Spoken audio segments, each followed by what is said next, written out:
El grosor de la córnea aproximadamente en los bordes alcanza 1 milímetro y en el centro es más delgadito, 0,5 milímetros. ¿Sí? El grosor de la córnea es súper delgadita la córnea y es súper delgadita la córnea y histológicamente está conformado por 5 capas. ¿Sí? Tiene 5 capas la córnea. Lo van a revisar, ¿ya? Eso es histología, pero no se sufre. Tiene 5 capitas de afuera adentro. ¿Ok? Muy bien. Entre la córnea, quiero volver a esta imagen. Fíjense, esta sería la córnea entonces. Es más gruesa en los laterales que en el centro es más delgada. Ahora, si ustedes se fijan, la córnea de más atrás se convierte en ¿qué? En esclerótica. Entonces hay un punto donde cambian abruptamente entre córnea a esclerótica. Este segmento se conoce como el limbo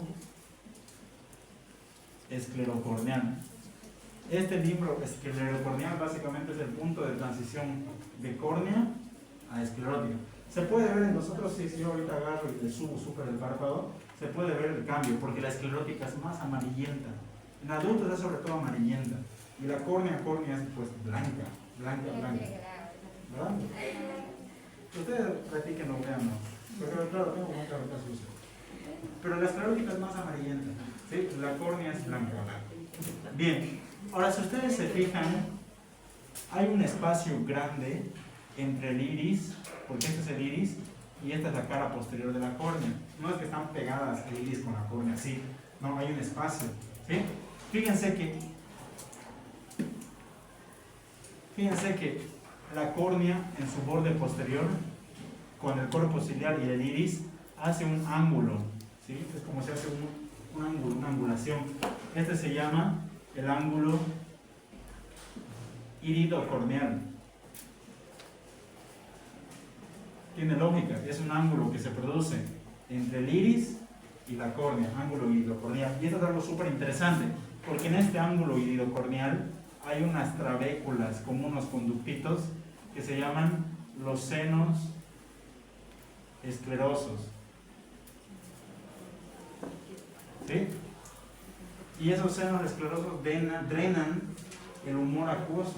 ¿Sí? Y eso es algo interesante. El humor acuoso, que es un líquido acuoso, más líquido, que está en la parte más anterior de nuestro ojito, posterior a la córnea y anterior al iris. En todo este segmento está lleno de humor acuoso, es un líquido. Ese líquido se forma y se reabsorbe, se forma y se reabsorbe, se va recambiando cada día cambiamos de humor acuoso. ¿Sí? Entonces, ¿quién produce el humor acuoso? No sé si les preguntan anatomía, no me acuerdo, pero el humor acuoso lo producen los cuerpos ciliares. Los cuerpos ciliares producen el humor acuoso, o sea, el líquido lo producen los cuerpos ciliares. Pero ¿dónde se reabsorben? A través de estos senos venosos de la esclera. ¿Sí? Los senos venosos de la esclera, no senos esclerosos, ¿no? Senos venosos de la esclera.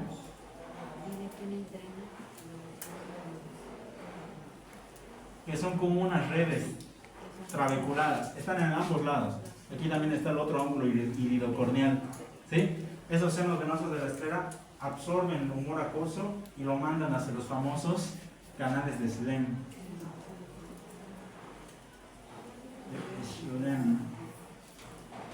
No me acuerdo si se escribe Schlemmen o Schlemm. ¿Ya? Aquí está. Canales de Schlemm. Así se había escrito. ¿Ya? Canales de Schlemm. Vamos a ver. Bien. Entonces, los canales de Schlemm son los que, o sea, primero el humor acuoso pasa por los senos venosos de la esclera, ¿sí?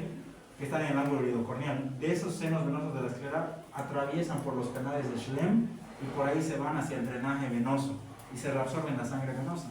Entonces se recambia constantemente el humor acuoso. Por ejemplo, a veces estos ángulos se obstruyen y ¿qué creen que pasa? El líquido se acumula y duele como nunca. Se llaman los glaucomas. Glaucomas cuando hay presión dentro del ojo fuertísima y pareciera como un dolor de cabeza, pero dentro del ojo. Pero normalmente no ocurre. Normalmente en este ángulo iridocorneal se drena el humor acuoso. Bien, entonces este espacio que está entre la córnea y el iris se llama cámara anterior. ¿Sí? Es como un espacio, una cámara. Está entre el iris y la córnea. Un espacio lleno de humor acuoso que es la cámara anterior. Así como tenemos cámara anterior, también tenemos una cámara posterior. La cámara posterior está entre el iris y el cristalino. ¿Sí? Esa sería la cámara posterior. Entonces hay una cámara anterior y una cámara posterior. Esas sí son, me acuerdo que fue una pregunta de examen. Tienen que saber los límites de la cámara anterior y de la cámara posterior. Y es más sencillo de lo que ustedes pueden pensar. La cámara anterior, ¿por qué creen que está limitado anteriormente? Por la córnea, por la cara posterior de la córnea. Y posteriormente, por la cara anterior del iris. Sencillo, ¿no ven? Entonces la cámara anterior está delimitada por la cara posterior de la córnea y por la cara anterior del iris. Solamente eso.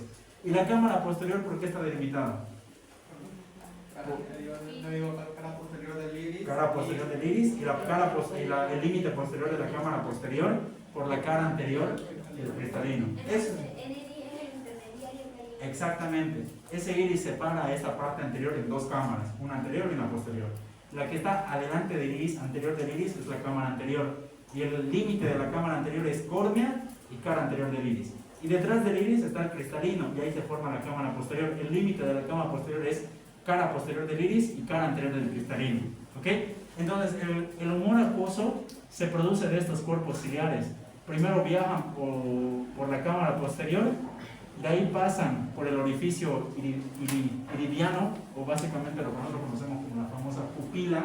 Si van a escuchar una pupila, no es nada más que el orificio del iris, porque el iris en el centro tiene un orificio. Esto es lo que se pinta de colores. En diferentes personas puede ser verde, azul, no sé, miel, depende de la genética, ¿no? Los cafecitos, ¿no?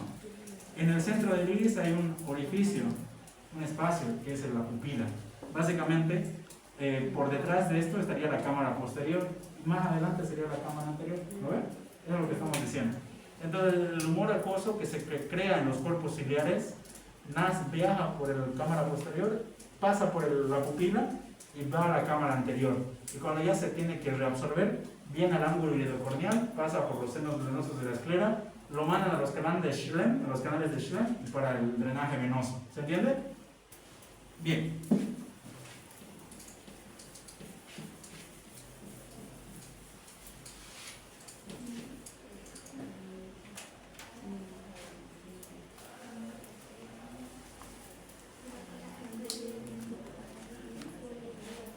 Este es el famoso iris, ¿no? Todo esto es el iris. Es ese halo de colores que podemos tener en los ojitos. Eso es el iris. Y en el centro del iris hay un orificio, que este es el orificio pupilar, la pupila. Ahora, la pupila o el iris tiene unas pequeñas fibras musculares que se encargan de abrir el orificio de la pupila o contraerlo. ¿A este tamaño? Sí. Aunque no lo crean, sí. No, le voy a explicar el tamaño. Hay dilatación pupilar cuando el orificio del iris se dilata. Y hay contracción pupilar cuando el orificio del iris se hace más chiquitito. A la dilatación pupilar, a la contracción pupilar, cuando la pupila se hace más pequeña, se le llama miosis. Miosis es cuando la pupila se hace más chiquita de lo que ya es. Y dilatación, midriasis. Entonces había sido el iris con sus fibras musculares que tiene, que se había encargado de dilatar o contraer la pupila.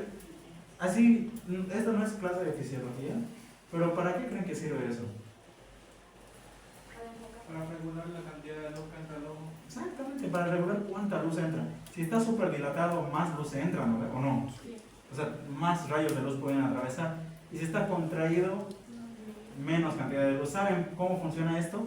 Cuando nosotros estamos en lugares oscuros, por ejemplo, llegan a las 11 de la noche a su casa, la luz que hay es poquita. Y el cuerpo que dice, no, dilatamos pupila para que lo poquito de luz que hay en esa noche entre, yo pueda ver, ¿no? Y cuando hay mucha luz, por ejemplo, ahorita les pongo en un ambiente blanco, ahí no, así van a estar, y la pupila se contrae para evitar menos rayos de luz. A ver, encende tu linterna de tu celular. Y tú abres tu ojo y le vas a alumbrar su ojo y vas a mirar su pupila. Cuando hay mucha luz cerca, intenten no ver ustedes con su linterna de su celular a su compañera.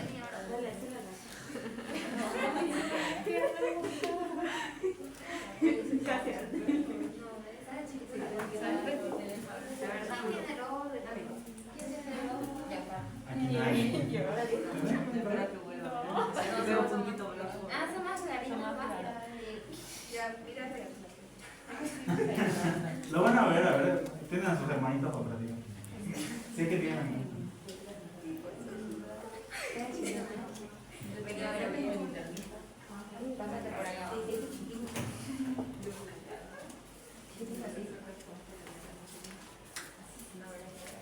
Y cuando la alumbra,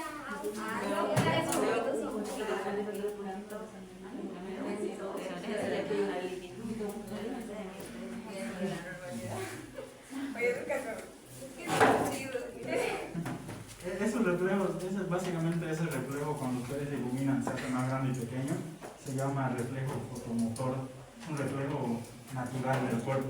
Más bien cuando no hay ese reflejo, natural es que yo la alumbre y se contraiga la pupila. Cuando hay, por ejemplo, pacientes con lesiones cerebrales graves, yo la alumbro con, no sé, con una linterna gigante y esa pupila no se mueve, o peor está así, dilatada, la ausencia del reflejo fotomotor. Sí, es interesante entonces, el iris, gracias a esas fibras musculares que posee, tiene capacidad de contraerse o de dilatarse. ¿Sí? Contracción, miosis, dilatación, midriasis. Bien, ¿se entendió esa parte? Entonces, algunos datos importantes del iris. Fíjense que hay un músculo que se llama el músculo dilatador y el esfínter del iris. El dilatador, como ustedes lo pueden entender, dilata y el esfínter contrae. Bien, casi eso es lo más importante. Hablemos entonces de la túnica media del ojo. Estaba conformado por la coroides, el cuerpo ciliar y el iris, ¿no? La coroides es una túnica que está altamente vascularizada, ¿sí? Tiene hartos vasos sanguíneos. Por esta capa vascular ingresan los vasos ciliares posteriores, porque desde atrás vienen, y hay algunos que llegan hasta adelante y hay otros que se quedan acá. Están los vasos ciliares posteriores cortos y los largos, ¿sí? Entonces esa capa coroidea es muy vascularizada, bastante vascularizada. Básicamente por ahí ingresan los vasos sanguíneos de la capa del globo ocular. Entonces esos vasos ciliares posteriores cortos o largos generalmente son ramas de la arteria oftálmica. La arteria oftálmica ingresa y se penetra por los orificios posteriores de la coroides y va recorriendo toda la coroides para irrigar a la capa media, ¿ok? Entonces se dice que está unido externamente con la túnica esclerótica, internamente con la retina. El punto de unión, esta es la esclerótica, esta es la coroides.